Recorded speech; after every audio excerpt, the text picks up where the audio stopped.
Hey, do you remember that game when they assembled a bunch of old developers from the good games that we once loved, and then they got the opportunity to make a new game just like the old times? Remember that one? Yeah, I call it Exodus.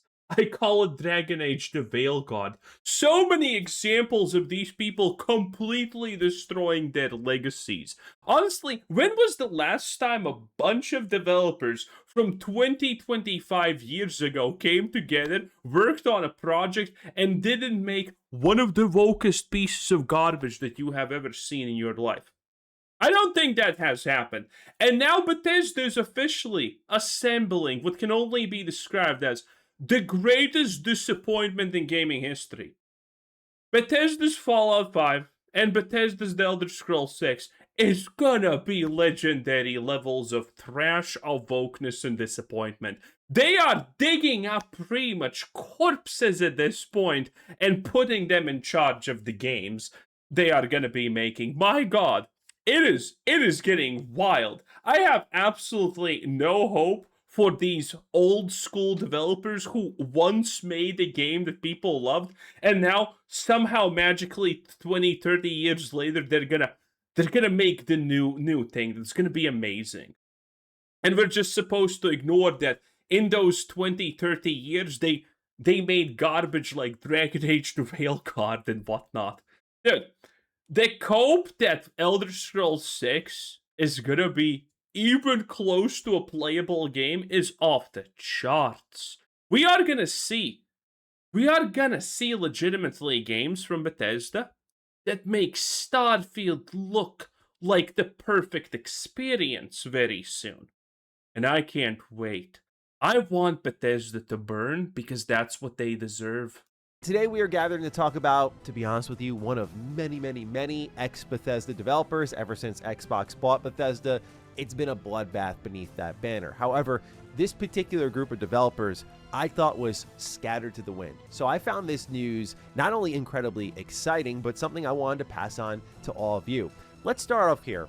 Immersive sims are a dying breed in the AAA industry. When you look at early access games, indie projects, there's a lot of immersive sim options. And we've also seen big AAA games like Kingdom Come Deliverance 2, and obviously the first one, bring in immersive sim elements to their otherwise grand RPG experience. Things like NPC schedules, behavioral patterns, how the world reacts to you, and the amount of agency that game gives you. There are elements of this genre that live on, no doubt about it. But when it comes to true, pure, AAA immersive sim stuff, it's kind of going with Arcane themselves. Right now, as we record this video, there's rumors that Arcane Leon might not make it out alive from this new Xbox reset. And I really Oh no!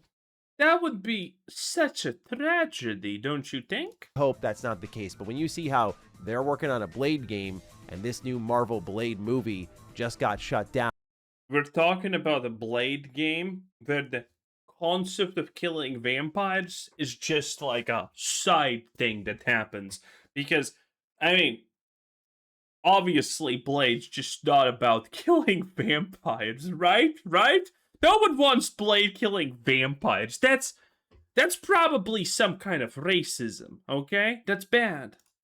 it feels like not a great match for what Xbox is looking for. But before all of that, Arcane Austin was shut down. That was because the last game they released was Redfall, and 75% of the team that was working on things like Prey had already left when that project had been greenlit. And so the Arcane Austin that we lost was very different from the one that we once Prey wasn't that bad, but Prey wasn't also that good. That's the sad reality. had that gave us the beautiful Prey and Prey Mooncrash. I open up with all of this not to make you feel down, but to say that, man, like, I get why all these developers would find jobs in different places across the industry, and it would just kind of be over. But I found it to be incredibly welcome news that not only is Harvey Smith back, but so is Ricardo Bear, and so are a lot of other ex-Arcane people, ex-Deus Ex people, tons and tons of devs that you'd be Which Deus Ex are we talking about here? excited to hear about gathering to make immersive sims. So some ex-Bethesda developers are indeed rallying, and I wanted to focus on that story here today. So if you're new here and you're into what's going on with Bethesda, I guess new or old, Biz writes, Black Pony, which opened its doors last August and now has a headcount of 26, has been an opportunity to reunite some members of the old team, including those who had found jobs elsewhere. Ben Horn, who is part of this project, had worked at Meta's owned Twisted Pixel after Arcane's closure, where he worked on Deadpool VR, but he had left in August of 2025. Before that, also Yeah, that sounds like a very impressive resume. was closed. Not everyone at Black Pony is an Arcane veteran. Quote, there are some completely new faces, people that I've respected and loved from the indie scene for many years, like our art director, who we'll talk about eventually. But many of these people, if you go on my Instagram, you'll find pictures of us hanging out after those last days at Arcane, end quote. Among the longtime collaborators on staff at Black Pony are Ricardo Bear, Smith's creative partner since they first worked together as designers on Deus Ex, and Monty Martinez, who formerly is of Ion Storm, 2K Moran, and Wolfeye, who Smith calls the secret weapon. Okay, how bad do you honestly think this is? Should I do a real quick Moby Games search on Ricardo Bear, for example? Ricardo Bear. Okay, see what we have here. Okay, this is his resume. Disney Epic Mickey Rebrushed 2024. Redfall 2023. Ooh. Weird West 2022. And he was a creative director at Redfall. That's bad. Weird West, I don't know what that is, to be honest. Prey 2018, Prey Moon Crash, Prey 2017, Dishonored 2, 2017, special thanks. Okay. He was the lead designer at Prey. The Novelist, place 2013, Dishonored, the Big More Witches. 2013. Dishonored, the Knife of Dunwall. 2013. Oh no, creative director. Oh man, that is not good. Oh, he also worked at the original Dishonored. That's the lead technical designer. Oh, creative director for Dishonored, Knife of Dunwall. Oh, Jesus Christ, that is not exactly a good resume. And then it's Dishonored, the Birgmore Witches. What the fuck is actually that? Google, can you please search? Oh, it's even worse. It's this crap. Holy moly. Oh, no. Okay, so this guy. This ain't it, Chief, okay? I don't want him anywhere near my game. That's not a resume that... Again, this is literally, oh, this guy worked in a company 50 years ago.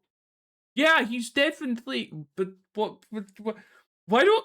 I mean, why aren't we looking at what he did 50 years ago? Why aren't we looking at what he did, literally just right now?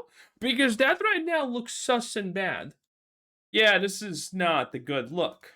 Of the immersive sim world. Talking about Black Pony's recruitment, Smith says, we pulled people out of major companies because they were unhappy where they were or just because they were excited about the idea. Speaking of the brief mentioning of Wolfeye, if there's any other team that you should be keeping an eye on, it is Wolfeye, because that is headed up by Rafael Colantonio, and he's a genius too. I mean, this is the guy behind Prey alongside a lot of the other Arcane staff members, and Prey was such a genius game that it's a niche title. Yeah, that much. Such a genius, honestly. Okay, listen, Prey's not the worst game, Prey's not the best game, but anyone who is unironically glazing Prey either is a super fan or just, kind of confused. He's working on an RPG of his own, so I'm just glad to see both these guys clicking away. But focusing on this team right now, Ricardo Bear, if you do not know his credits, I mean, you look at the Moby Games page. Oh, wow. Ain't that awkward? And it speaks for itself. I mean, you see here the games that he led design on. Dishonored, Deus Ex. You see here all the Dishonored DLC. Prey, Moon Crash. Like, Prey itself, it's a hell of a body of work. And no doubt, as we'll get into later in this video, there is Redfall. Again, you're literally mentioning things that are 20 years ago. Looming. In this industry, you're only as good as your last game, and to be frank, Their last game, I mean, I reviewed it, and I thought it was pretty Mr. Matty, friend of the channel, great guy. We love him very much here, obviously. He knows my talking points. He knows. Look at him improving. That's from my feedback of how he should do things. It's great. terrible. And I also played it after all the updates, and I still think it's pretty terrible, not just because of the high pedigree that they set for themselves, but removing all of that, it's just not a good game. So we'll break down that part. We're not choosing to ignore it here, but that's a hell of a pedigree, and that is including, of course, Harvey Smith, who, my God. And for those who don't know about Harvey Smith, I mean, we're talking about a guy who is a creative director. Redfall, Prey, Deus Ex, Invisible VOD yet again. How is he sorting this shit? No, seriously, how is Matty sorting? Oh, wait, no, no, there's this on there too. Again, bad. Area 51, I have no idea what that is even about. Thief.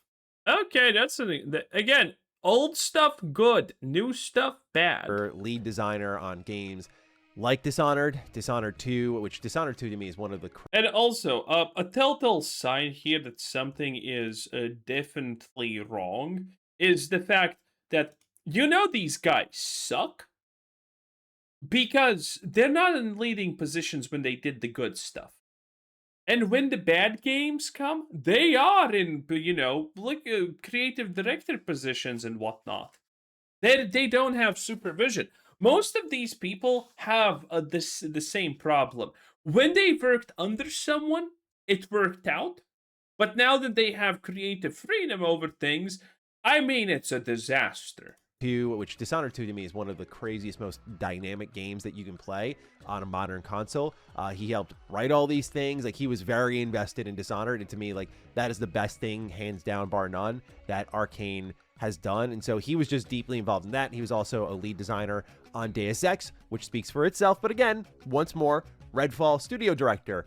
That's the smudge on the otherwise pretty brilliant credentials here. So we'll get into that.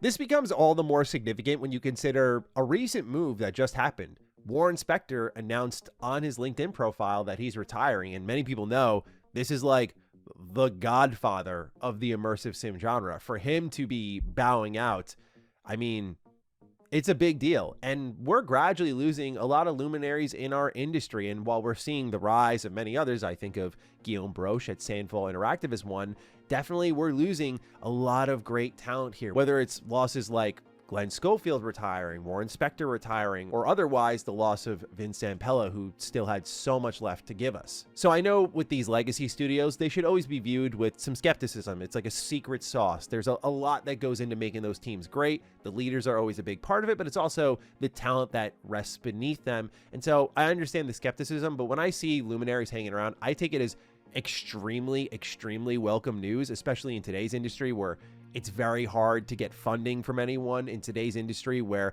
it's really hard to, say, work in the industry with how aggressive it can be. How is it hard to work? There's the artist who made Concord's character designs. Literally woke shit. Got a job in Insomniac and now made Wolverine's characters look like garbage. Like, what are we talking about? Getting a job is so easy. Alana Pierce is a writer in gaming. The games industry is just a massive joke. Even the most untalented, literal human existences that can be the equivalent, that can be compared to Slop to one-on-one, and I honestly feel bad for Slop, are getting jobs left, right, and center, and they're making more money than me, you, and everyone else watching this. Like, the games industry is a joke. It's also an industry that I think marches against its own art form sometimes with the technology it tries to use. So I find it significant when people choose to hang around, because I think nowadays more than ever, it shows true love for the game. So let's start breaking that down a little bit. Speaking of love for the game, Harvey Smith loves immersive sims, and that's exactly what they are here to make at Black Pony Immersive. When asked by Ryan McCaffrey if he feels a sense of responsibility to carry the torch for immersive sims, he says, "Always, until I am dead. I am playing the Killing Stone right now, a super clever deck builder on Steam, so I have some range as a player. That said, immersive sims are my favorite. I am hyped for any that come along. High hopes for Judas, Marvel's Blade, Raph's new game at Wolfeye, Gloomwood 1.0, Secret of Weepstone, Project Shadowglass, Peripetia, Clockwork Revolution. Oh, Clockwork Revolution. I can't wait when this drops. I know a lot of people are excited for this, but I think it's gonna be... It's gonna be bad. Clockwork Revolution is on my list of things that are gonna be disasters, and it's gonna become apparent really soon. Distant Shore, Bretagne, the one with the giant Eastern European cop, which I saw, by the way. This game is insane looking, and maybe even a new Bioshock game. More games than I actually have time to play. So the commitment is there for that genre that I think is underserved. They're a smaller team. What does that enable? And most importantly, what have they learned from Redfall? Let's start reflecting a bit on the history of Arcane. They made Redfall. They didn't learn anything from it because they made it. And then they were given a chance to fix it, and it was shit. And for those who don't know, I already described a lot of the great games they made, but they met a pretty tragic conclusion at Arcane Austin when they delivered Redfall, which a year after its release, they got shut down. And so here's what Harvey Smith had to say across both IGN and GamesIndustry.biz. IGN writes, I asked about lessons learned from Arcane to hopefully help lead Black Pony to a better fate, and Smith said, quote, in my mind, that's a tricky, emotional question. I love my time there with Raph, Ricardo, Ben, and everyone else. I worked at Arcane for 16 years. Part of the company is still around in Lyon, where it started. During my years there, we went back and forth between Texas and France. The company released Dishonored, Prey, Dishonored 2, some great Dishonored DLC, Death of the Outsider, Moon Crash, and Deathloop. We worked on a few other Death of the Outsider is absolutely horrible. Projects too, including Redfall at the end. You say a better fate, but honestly, imagine if like Arcane, our new studio, lasted 27 plus years and released at least 4 to 5 absolute bangers, on top of being a super fun, interesting place. Where are these 4 to 5 absolute bangers? I don't know all of the Dishonored DLCs, how good they were. Most of them were fucking horrible. Dishonored 3 is the worst Dishonored game by a landslide. But typically when we're talking about Dishonored being a good game, we're talking about 1. And that is the most modern game that this studio has released that didn't suck. To work, a place that experienced what I can only describe as electric fan support. If that happens again, I will absolutely count myself as blessed. I would feel lucky in the extreme to experience that again, and I don't know of many places that get that much joy and creative success. It's just so rare, very hard to pull off. So we're seeing here the learnings are positive, if you will, but let's go one layer deeper. Let's get really into Redfall. IGN had the headline, Redfall director pleaded with Microsoft to release final patch despite already being fired. He writes, quote, oh yeah, we know this. Like, what's the point? That they were gonna refund people anyway. We finished the game and it was very poorly received, Smith recalled. We then worked on it for a year. We patched thousands of bugs. We then got laid off, but we had in the pipe version 1.4. I'm sorry, but if you're gonna say you patched thousands of bugs, then why is the game still buggy? I mean, the core bugs that people had a problem with when Redfall released, who, gave it a shot and tried to be positive about it, those bugs still were there after the game was 1 second away from being shut down. Those bugs never got fixed. I have no idea what kind of thousands of bugs you were fixing. Maybe it wasn't Redfall. Maybe you got confused and fixed bugs for other game. Who honestly knows? But it was definitely not Redfall. It was the one that fixed tons of stuff. So we went to Microsoft and said, I know we don't work here anymore, but can we please release this? And to their credit, they did not say no. They let 6 or 7 of us sign forms that we could come back into the building. After being fired, we released 1.4, which I think if we had that day one, it wouldn't have set the world on fire, but it was a much, much better game. I can appreciate that is such unbelievable cope, by the way. That even with all the patches in mind, he's not saying like, yeah, we would have nailed it. It actually would have been received way better. He's just saying it would have set the world on fire, but at least like it wouldn't have been a complete disaster. Continuing on, he says, quote, that was a difficult project, Smith concluded, discussing Redfall in general. Arcane is very specialized, but the industry is growing and there's always more mouths to feed. And it's great when you can reach a wider audience. We got swept up in the games as a service thing, and I had the foolish chutzpah to assume that it always works out for us. Boy,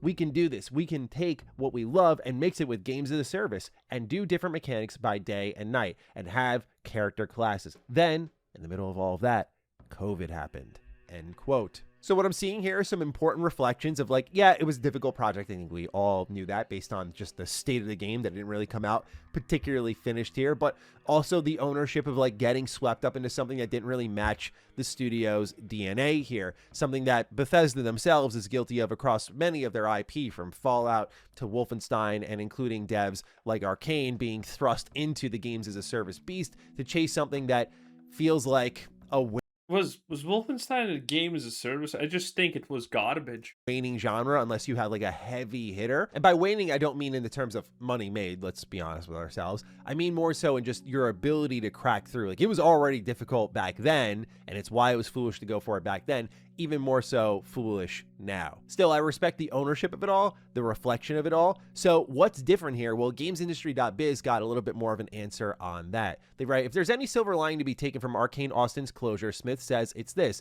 there's so many lessons we've learned. We've endured these enormous hardships together. So what does doing it better actually look like? Part of the answer, Smith says, is minimizing top-down interference. We don't have to seek much approval from anyone else, and that makes us very nimble. He also cites the importance of healthcare benefits. This, I have to say, is probably true to a degree, because Redfall was fully overviewed by Bethesda when it was released. It was a full Bethesda game. Bethesda had creative oversight over everything. Now, is Bethesda fully responsible, though, that this was garbage? Not really. But they are, to a huge degree, still responsible. But the end blame does not land on them. Even for a relatively small startup, because this is the United States where that's not a given. Black Pony staff works remotely, but all of its full-time employees are based in the US. Horn clarifies, with support from contractors and external developers around the world. More than anything, though, Smith is focused on the value of keeping a team together. He says, quote, I don't think the people closing the studios understand yet what they've lost, end quote. That last part still has a looming effect, as I've talked about on Matty Slop and here on this channel as well. Yeah, we don't really know what the after effects of the Xbox reset will be. Right now, there's a Hopefully more people are getting fired. I think I speak for all of us when I say that. We want these firings. We want more firings. The games industry deserves more firings. Hell, we should actually start combing through the history of successful games and developers and seeing if they, for example, rely on horoscopes to do things. And if it's yes, then we fired them. We should fire a lot more people. That's kind of what I'm saying here. We should fire probably all of them and make a double, just to be safe. We should fire them, rehire them, and fire them again. That's what we should do. I think it's a beautiful process, and we should do more of it. In any case, that was Mr. Manny Plays 10 out of 10. Have a nice day. Bye.